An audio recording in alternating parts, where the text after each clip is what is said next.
Assalamualaikum warahmatullahi wabarakatuh. Perkenalkan, nama saya Muhammad Pragar Saryadi dengan NIM 200450000006.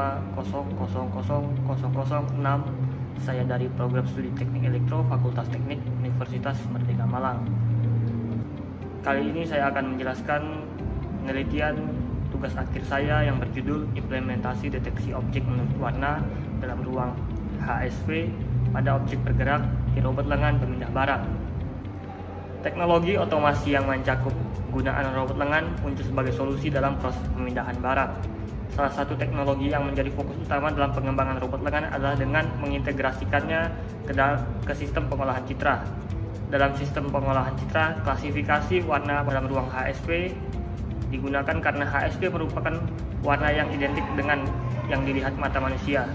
Klasifikasi pada ruang warna HSV dan decision tree merupakan metode yang digunakan. Alasan digunakannya decision tree karena mudah ditafsirkan dan mudah disiapkan tanpa harus melalui proses yang rumit. Lengan robot membutuhkan algoritma untuk bergerak. Salah satu metode yang digunakan adalah inverse kinematik. Metode ini menggerakkan lengan robot berdasarkan titik koordinat yang diinginkan. Dengan mengetahui titik tujuan, metode ini menghitung perubahan sudut pada setiap sambungan lengan robot agar n efektor ujung lengan bisa mencapai titik tersebut. Metode ini membuat proses komputasi lebih sederhana sehingga lengan robot bisa bergerak dengan tepat. Adapun tujuan dari penelitian tugas akhir ini yang dibahas sebagai berikut. Yang pertama, klasifikasi warna objek pada ruang warna HSV menggunakan pohon keputusan atau decision tree. Lalu yang kedua, cara kerja robot lengan otomatis menggunakan deteksi warna pada objek bergerak. Adapun alat dan bahan pengujian yang terdiri dari laptop, smartphone, robot lengan, dan konveyor. Untuk spesifikasi robot lengan yaitu untuk base dengan ukuran 12x12x8 cm. Lalu lower arm dengan panjang 19 cm, upper arm dengan panjang 19 cm, gripper dengan panjang 12,5 cm. Kemudian robot arm ini menggunakan microcontroller Arduino Mega 2560, stepper NEMA 17 sebagai penggerak base, lower arm, dan upper arm. Kemudian ada servo 6221 MG sebagai gripper. Untuk komponen robot lengan terdiri dari base, kemudian lower arm, dan upper arm. Lalu ada gripper. Untuk penggerak base, lower arm, dan upper arm yaitu menggunakan stepper NEMA 17. Lalu untuk penggerak gripper yaitu menggunakan servo 6221 MG. Adapun microcontroller yang digunakan yaitu Arduino Mega 2560.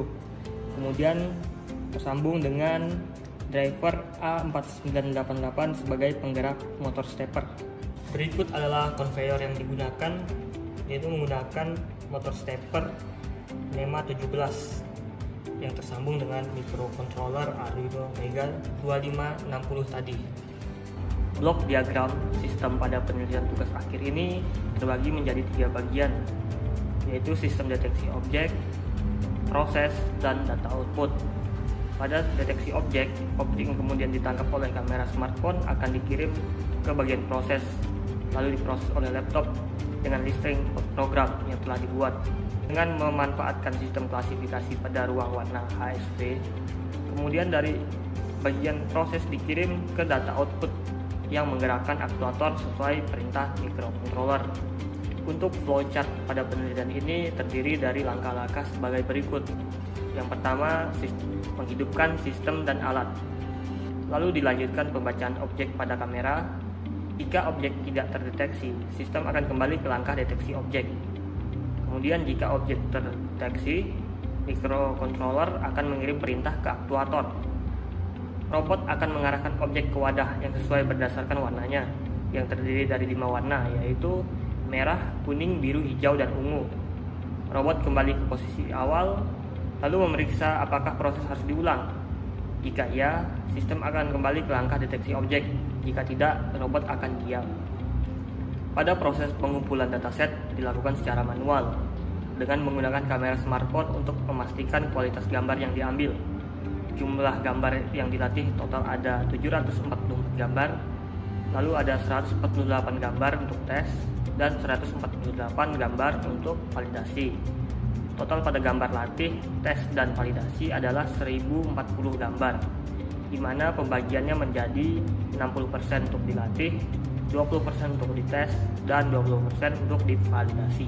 Decision tree adalah metode klasifikasi yang menggunakan aturan untuk membuat keputusan dengan struktur yang menyerupai pohon untuk menemukan kemungkinan hasil. Metode ini juga memiliki keuntungan karena mudah dibaca dan diinterpretasikan, serta mudah disiapkan tanpa memerlukan perhitungan yang rumit. Pada tahap awal sebelum dilakukannya pelatihan adalah menerapkan nilai minimal dan maksimal HSV pada setiap kelas. Pembatasan nilai minimal dan maksimal pada hue, saturation, dan value pada setiap kelas memiliki tujuan untuk memastikan bahwa hasil akhir dari pelatihan mencapai tingkat akurasi warna yang tinggi. Hal ini sangat penting dalam aplikasi klasifikasi warna karena memerlukan presisi warna yang akurat. Berikut ini merupakan hasil akurasi testing dan validasi setelah dilakukannya pelatihan, di mana pada akurasi testing didapatkan 97,97% dan akurasi validasi sebesar 99,32%. Classification report dari pelatihan yang menunjukkan metrik evaluasi untuk kelas warna biru, hijau, kuning, merah, dan ungu. Laporan klasifikasi ini digunakan untuk menilai performa model klasifikasi dengan beberapa metrik utama, yaitu precision, recall, F1 score, dan support. Berikut adalah penjelasan untuk setiap bagian dari laporan tersebut. Untuk warna biru, presisi, recall, dan F1 score semua 100% atau 1. Kemudian warna hijau, untuk presisi, recall, dan F1 score juga 100% atau 1. Lalu warna kuning untuk precision 94% atau 0,94, recall 97% atau 0,97, dan F1 score 96% atau 0,96. Untuk warna merah, precision 97% atau 0,97, recall 94% atau 0,94, dan F1 score 95% atau 0,95. Lalu untuk warna ungu, precision, recall, dan F1 score-nya semua sama 100% atau 1. Macro average atau rata-rata tidak tertimbang untuk precision, recall, dan F1 score semuanya 98% atau 0,98.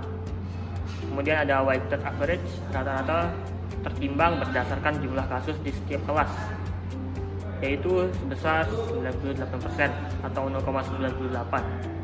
Macro average menghitung rata-rata matriks dengan menggabungkan kontribusi dari semua kelas, sedangkan weighted average menghitung rata-rata dengan mempertimbangkan bobot pada setiap data. F1 score di sisi lain adalah perbandingan rata-rata antara presisi dan recall yang dibobotkan. Grafik confusion metric menunjukkan hasil dari pelatihan yang telah dilakukan. Confusion metric adalah alat yang sering digunakan untuk mengevaluasi kinerja algoritma klasifikasi. Matriks ini berisi informasi tentang klasifikasi yang sebenarnya dan prediksi yang dihasilkan oleh sistem klasifikasi yang sedang dievaluasi dengan data yang ada dalam matriks. Inverse kinematik adalah analisis matematis yang digunakan untuk mengonversi nilai koordinat atau dalam sistem kartesian dari ujung lengan atau NF vektor menjadi sudut untuk setiap sendi pada lengan robot. Adapun parameter dari penelitian ini yaitu untuk D1 atau jarak dari base ke sumbu lower arm sebesar 6 cm. Kemudian A1 atau panjang lower arm sebesar 19 cm. Kemudian A2 atau panjang upper arm sebesar 19 cm. Dan D4 atau jarak dari sumbu upper arm ke posisi N efektor sebesar 9,4 cm. Untuk mencari sudut sendi robot diketahui persamaan untuk menghitung sudut setiap lengan. Yang pertama, menentukan Z. Z sama dengan Z gripper dikurang D1. Kemudian menentukan R1. R1 sama dengan akar pangkat X pangkat 2 ditambah Y pangkat 2. Kemudian untuk menentukan R2, R2 sama dengan akar pangkat R1 pangkat 2 ditambah Z pangkat 2. Kemudian menentukan θ1. θ1 sama dengan arctan dalam kurung Y per X tutup kurung dikali buka kurung 180 per Pi tutup kurung. Lalu untuk menentukan θ2 yang pertama kita harus menentukan A1. A1 sama dengan A cos buka kurung R2 pangkat 2 ditambah Z2 pangkat 2 dikurang R1 pangkat 2 per 2 dikali A1 dikali A2 tutup kurung dikali buka kurung 180 per pi tutup kurung.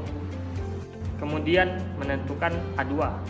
A2 sama dengan arc cos buka kurung R1 pangkat 2 per R2 pangkat 2 tutup kurung dikali buka kurung 180 per pi tutup kurung. Kemudian untuk menentukan θ2 sama dengan A1 ditambah A2. Lalu untuk menentukan θ3,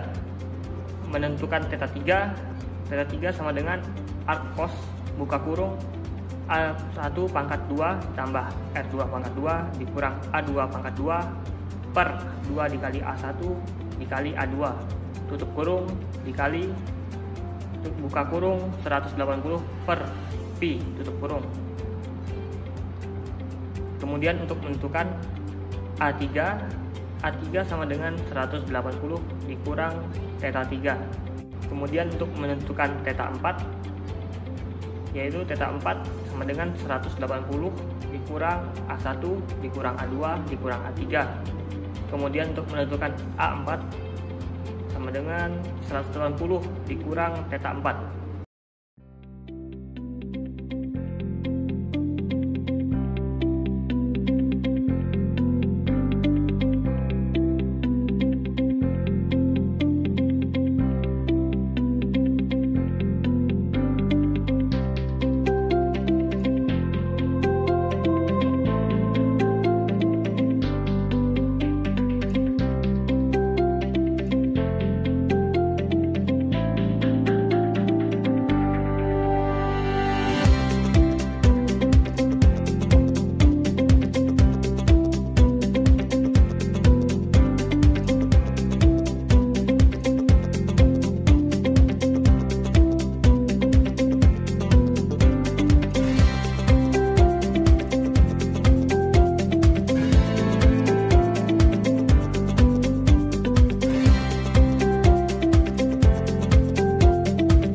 Setiap penelitian perlu dilakukan perbaikan, dan penelitian ini juga dapat dilanjutkan dengan pengembangan antara lain.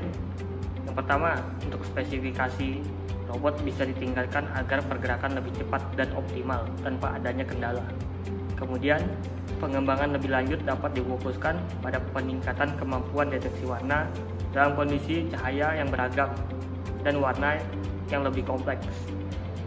Kemudian, direkomendasikan untuk memperluas variasi objek yang dapat dideteksi dan dipindahkan, termasuk variasi ukuran dan bentuk objek. Lalu gunakan algoritma lain seperti YOLO atau kembangan model CNN dapat dilakukan untuk melihat apakah adanya peningkatan akurasi atau efisiensi dalam proses klasifikasi warna.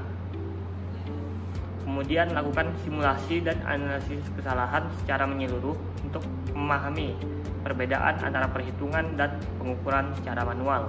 Itu saja penjelasan dari saya. Wassalamualaikum warahmatullahi wabarakatuh.